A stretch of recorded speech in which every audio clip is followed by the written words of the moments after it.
নিয়োগ দুর্নীতিতে ২০২২ সাল থেকে মাঝামাঝি থেকে জেলে রয়েছেন পার্থ চট্টোপাধ্যায়, প্রাক্তন শিক্ষামন্ত্রী। আজকে কি তার জেল মুক্তি? এখনো পর্যন্ত যা কন্ডিশন, তাতে জেল মুক্তির সম্ভাবনা রয়েছে। জেল মুক্তি কি কিসের ওপরে নির্ভর করছে? পার্থ চট্টোপাধ্যায়ের প্রায় ৩.৫ বছর পরে রওনকের সাথে কথা বলবো। রওনক, দেখো, একেবারে এই গ্রুপ সি মামলায় ইতিমধ্যে সুপ্রিম কোর্টে যখন পার্থ চট্টোপাধ্যায় মুভ করেছিলেন সেখান থেকে জামিনও পেয়েছিলেন, কিন্তু জেল মুক্তির ক্ষেত্রে বেশ কিছু শর্ত দেওয়া হয়েছিল।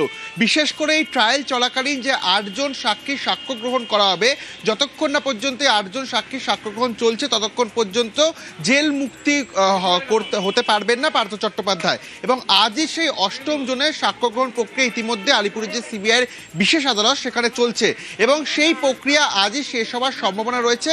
তারপরই পার্থ চট্টোপাধ্যায়ের আইনজীবীর তরফ থেকে জেল মুক্তির আবেদন করা হবে এবং তারপর রিলিজ অর্ডার দিলেই প্রায় ৩.৫ বছর পর কিন্তু জেল মুক্তি হতে চলেছেন পার্থ চট্টোপাধ্যায়। সেক্ষেত্রে এখনো পর্যন্ত যে ৮ম সাক্ষী রয়েছেন তার এখনো সাক্ষ্য গ্রহণ প্রক্রিয়া চলছে, এখনো পর্যন্ত সাক্ষ্য গ্রহণ প্রক্রিয়া সম্পন্ন হয়নি। এছাড়াও যে নবম, দশম এবং একাদশ, দ্বাদশের যে নিয়োগ দুর্নীতি মামলা, তাতে কিন্তু এর আগেই এই নিম্ন আদালত থেকে জামিন পেয়েছিলেন প্রাক্তন শিক্ষামন্ত্রী এবং তার রিলিজ অর্ডার ইতিমধ্যে প্রেসিডেন্সি সংশোধনাগারে চলেও গেছে। আজ নির্ভর করছে এই গ্রুপ সি মামলার যে ৮ম সাক্ষী, তার সাক্ষ্য গ্রহণ প্রক্রিয়া যদি আজ শেষ হয় তারপরই কিন্তু পার্থ চট্টোপাধ্যায়ের আইনজীবীর তরফ থেকে জেল মুক্তির আবেদন করা হবে আদালতে এবং তারপর রিলিজ অর্ডার দিলেই পার্থ চট্টোপাধ্যায় কিন্তু জেল মুক্তি হওয়ার একটা সম্ভাবনা আজ রয়েছে। দেখা যাক প্রায় ৩.৫ বছর পর জেল মুক্তি হয় কিনা পার্থ চট্টোপাধ্যায়ের।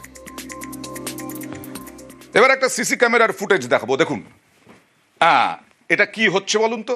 একজনের বাড়ি ভাঙচুর হচ্ছে, বাড়ির ভাঙচুর হচ্ছে, একেবারে আর্থ মুভারের ওপর থেকেও ভাঙচুর হচ্ছে। বিজেপি নেতার বাড়ি, মালদায় বিজেপি নেতার বাড়ি ভাঙচুর। মালদার মহাদেবপুর এলাকায় উত্তেজনা। একটু শোনাই, দেখুন কিভাবে ভাঙচুর করছে।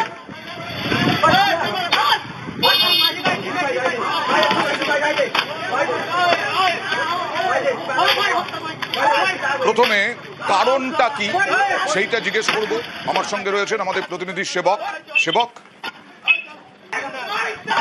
দেখো, মালদহের মুস্তিয়া গ্রাম পঞ্চায়েতের মহাদেবপুর এলাকা, এখানে প্রায় ১৫ কাঠা জমি কেনা নিয়ে সমস্যার সূত্রপাত। বিজেপির বুথ সভাপতি শঙ্কর চৌধুরী তিনি যেটা দাবি করছেন, যার বাড়ি ভাঙচুর হয়েছে, এই শঙ্কর বাবু দাবি করছেন যে তিনি ১৫ কাঠা জমি কেনেন কয়েকদিন আগে, সেই জমি মাপজোক করছিলেন। সেই সময় কিছু দুষ্কৃতী আছে, তাদের মধ্যে কংগ্রেসের স্থানীয় নেতৃত্ব ছিল। তারা দাবি করে যে ১৫ মুখ্যমন্ত্রী কি বলছেন একবার দেখাবো।